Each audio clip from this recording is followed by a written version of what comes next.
पाकिस्तान के टी20 लीग में फ़खर जमान पे बॉल टैंपरिंग का आरोप लगा है और इनफैक्ट आरोप क्या लगा, उनकी टीम से 5 रन काट दिए भी गए। हुआ ये कि मैच चल रहा था, शाहीन शाह अफरीदी की टीम खेल रही थी, जो भी नाम होगा उनकी टीमों का, और दूसरी तरफ डेविड वार्नर की टीम थी। और आखिरी ओवर में कुछ एक रन चाहिए थे, 14 एक ऐसे रन चाहिए थे शायद। और फिर वहाँ पे टीवी पे एक वीडियो आता है, इनफैक्ट कैमरा ने काटा, जहाँ पे 2-3 फील्डर बॉलर के साथ है, फ़खर जमान भी हैं, और वो जमान बॉल पे ना कुछ ऐसे अंगूठा से कुछ ऐसे मारते हुए, स्क्रैच करते हुए नजर आ रहे हैं। और एम्पायर्स ने भी, थर्ड एम्पायर ने शायद देख लिया होगा इसे, और फिर उसको रोका गया, उस ओवर को वहाँ पे रोका गया। एम्पायर्स ने देखा, उसके बाद बताया गया दोनों ही टीम के कप्तानों को कि आपके यानी कि शाहीन शाह अफरीदी की टीम के 5 रन काट दिए गए हैं फ़खर जमान के इस इंसिडेंस की वजह से, और फिर डेविड वार्नर की टीम जीत गई। बात दरअसल यहाँ पे हार जीत की नहीं है, बात यहाँ पे एथिक्स की है, बात यहाँ मोरालिटी की, बात यहाँ पे चीटिंग की है, जो पाकिस्तान क्रिकेट में इतने समय से चलता आ रहा है। इनफैक्ट बॉल टेम्परिंग का जो इतिहास है वो पाकिस्तान का तो है। रिवर्स स्विंग वाली जो बात आती है, इनफैक्ट अगर आप 80s और 90s के अगर आप मैचेस देखेंगे, वहां पे जो रिवर्स स्विंग मिलती थी गेंदबाजों को पाकिस्तान के खासकर, वो तो रब करके और उस एक तरह से ना खराब करके ही मिलती थी। इनफैक्ट आमिर सुहेल जिनके पूर्व कप्तान हैं, इन्होंने भी एक इंटरव्यू में कहा था कि पाकिस्तान के पास कोई स्ट्रैटेजी नहीं होती थी, उन्हें अगर बॉल टैंपरिंग करके जीतना है तो बस जीतना है। और आप 80s 90s में ये इलीगल एक तरह से नहीं था, बाद में नजर पड़ी आईसीसी की, और आई थिंक अर्ली 2000s में इसके ऊपर कानून बना कि ये इलीगल है। और ये बॉल टैंपरिंग बहुत पुरानी बीमारी है, और उसका फर्क क्या पड़ता है आप देखिएगा। जब भी आप पाकिस्तान के किसी पुराने क्रिकेटर का शोज देखेंगे और इंडिया से हार गई होती है टीम, तो लगातार हार ही रहे, तो वहां पे वो कहेंगे कि नहीं नहीं, हमारा रिकॉर्ड तो ओवरऑल रिकॉर्ड फिर भी अच्छा है। भाई साहब, ये ओवरऑल रिकॉर्ड जो अच्छा है उसमें बहुत बड़ा रोल आपके इस तरह के बॉल टेम्परिंग का होता था। जब उस वक्त ज़्यादा नज़र नहीं थी, कैमरे होते नहीं होते थे, टीवी पे तो पकड़ में नहीं आते थे, तो ऐसा नहीं कि आपके जो पुराने बल्लेबाज है वो अच्छे गेंदबाज नहीं थे, लेकिन उसका नाजायज़ फ़ायदा उठाना। अब बॉल टेम्परिंग के बाद आप देखिएगा कि बॉल का अगर एक साइड अपने ज़्यादा रफ कर दिया तो वो रिवर्स स्विंग भी बहुत करता है, और उसका फ़ायदा मिलता है ना। उसी रिवर्स स्विंग से ही तो पाकिस्तान के कितने सारे विकेट्स मिले हैं।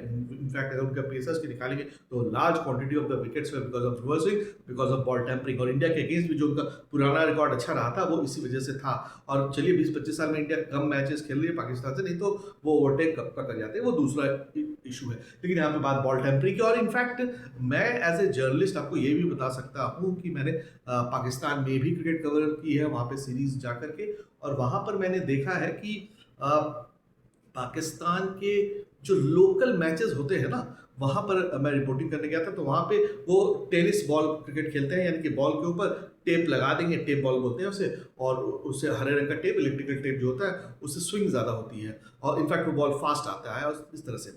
तो लेकिन वहाँ पे भी उन्होंने बताया, जो छोटे लड़के खेल रहे थे, कि हम जब बॉल को टेप कर रहे थे तो उसमें एक छोटा सा कंकर डाल देते हैं। कप्तान जो चालाकी से जो कप्तान कर सकता है, उससे क्या होता है कि अगेन एक तरह का सरफेस थोड़ा सा ज्यादा अनइवन हो गया, फिर स्विंग मिलने लगा।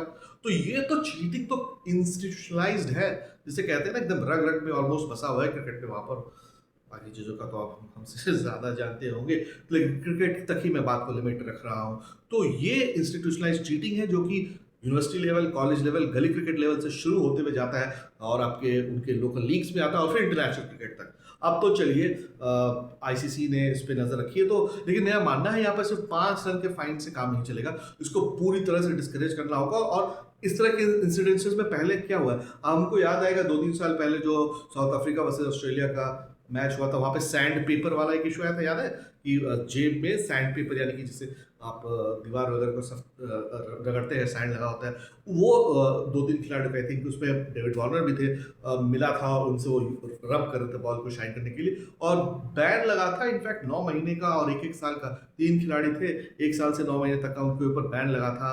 और डेविड वार्नर को तो बैन लगाने के बाद ये भी कहा गया था कि आप कभी भी ऑस्ट्रेलिया के कप्तान नहीं बन सकते। तो इतना कड़ा रुख क्रिकेट ऑस्ट्रेलिया ने भी लिया था, आईसीसी ने भी लिया था। मुझे लगता है यहाँ पर आईसीसी को स्टेप इन करना पड़ेगा, और फ़खर जमान और जो दूसरे खिलाड़ी इसमें इन्वॉल्व है, उनके ऊपर आपको कड़ा कदम उठाना ही पड़ेगा। अगर डेविड वार्नर पर बैन लग सकता है, दूसरे एंड पर डेविड वार्नर ही तो खेल रहे थे, उन्हीं से पूछ लीजिए, उन्हें आप 1 साल के लिए रोक सकते हैं, फ़खर जमान को क्यों नहीं।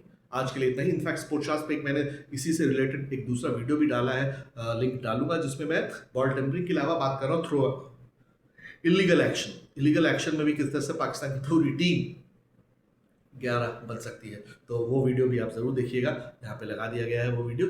और आप स्पोर्ट्सशास्त्र को लाइक कीजिए, सब्सक्राइब ज़रूर कीजिए, कमेंट ज़रूर कीजिए, इससे हमें मोटिवेशन मिलता रहता है। आप वीडियो देखते तो हैं, लेकिन लास्ट तक नहीं देख रहे हैं, प्लीज़ लास्ट तक देखिए और सब्सक्राइब कीजिएगा। Thank you for watching.